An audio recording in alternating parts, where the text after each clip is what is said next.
Good morning. My name is Tom Larsen. I am the CEO of a publicly traded company called Eloro Resources Limited on the TSX Senior Board in Canada. I am pleased to be here with a good friend of mine, Stefan Huber, who's assisting me in our presentations here in both Munich and tomorrow in Frankfurt. Eloro Resources Limited is a publicly traded company. We are a resource and development company based in Toronto, Canada, our head office, and also having a subsidiary company called Minera Tupiza SRL in southern Bolivia. The focus of our company is to discover, develop, and commercialize at some point the Iska multi-metal silver tin zinc lead polymetallic deposit. We became involved with this project in 2020 through the guidance and leadership of Dr. Osvaldo Arce, who was the former president of the Bolivian Geological Society of Bolivia. Dr. Osvaldo Arce has written 2 volumes on major Bolivian-style bonanza-type epithermal porphyry-type deposits in primarily southern Bolivia, of which Iska is one. He introduced us to the owners of the Iska project, very important point being private ownership. He had worked on the project back in 2016 under the request of the Villegas family, who were very interested in the Iska project that they picked up back in 2010. My background is that of a investment advisor from 1979 to the early 90s, primarily focused on resource companies, junior publicly traded resource companies from Toronto, Canada. I'm a former Queen's University graduate in economics, and have always had a true understanding of what it might take to take these types of junior resource companies, assembling a team, going after an asset, and trying to move that asset into some sort of commercial form, usually with the assistance of a much bigger balance sheet at some point. Before taking on the realm at Eloro Resources, I was involved and founded a company called Champion Minerals, CHM, back in 2006. A junior explorer in the iron ore space in the Labrador Trough, primarily in the Quebec side of that Labrador Trough. That company today is a $4 billion Canadian share cap company, thanks to Mr. Michael O'Keefe, who I brought in to take on the project back in 2012-13.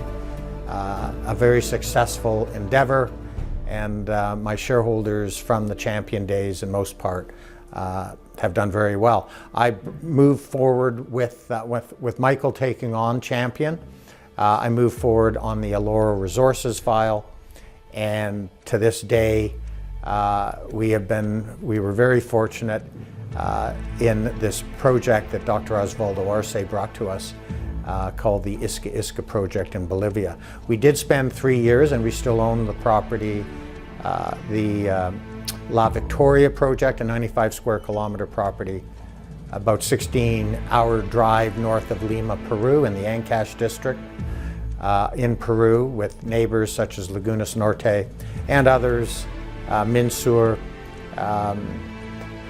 some other major companies, South American companies as well.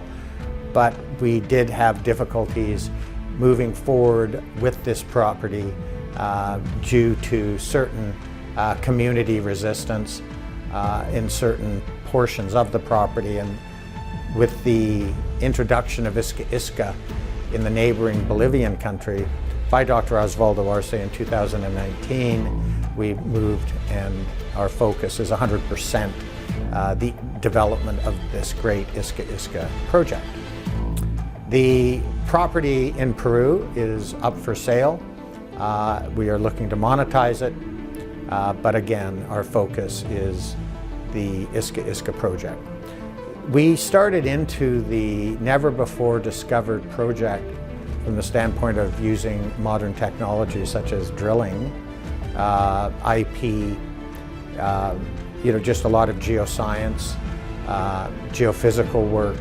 None of this had been completed on the Iska project, which is basically a 9.5 square kilometer volcanic edifice. That's the structure of this.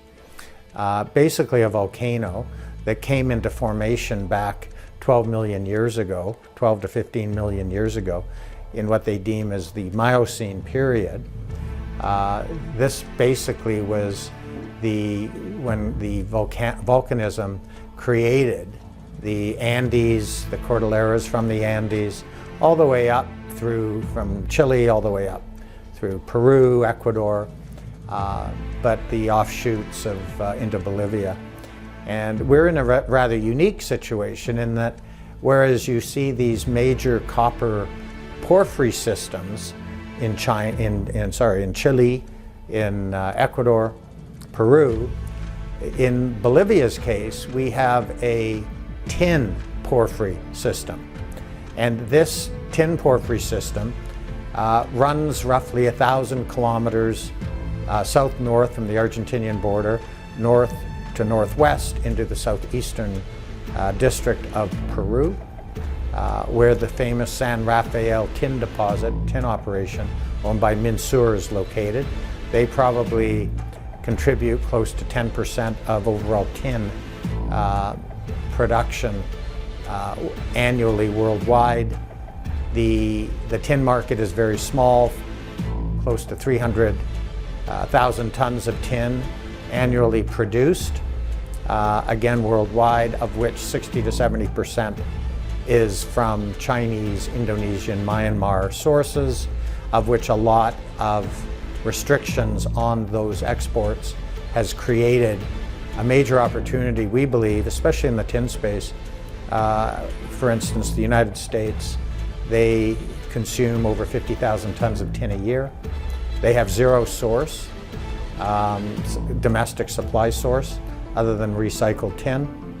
So these are the types of opportunities that we see from the tin standpoint in our multi-metal deposit that could form a strong alliance down the road when this massive deposit, which we believe goes into commercial production.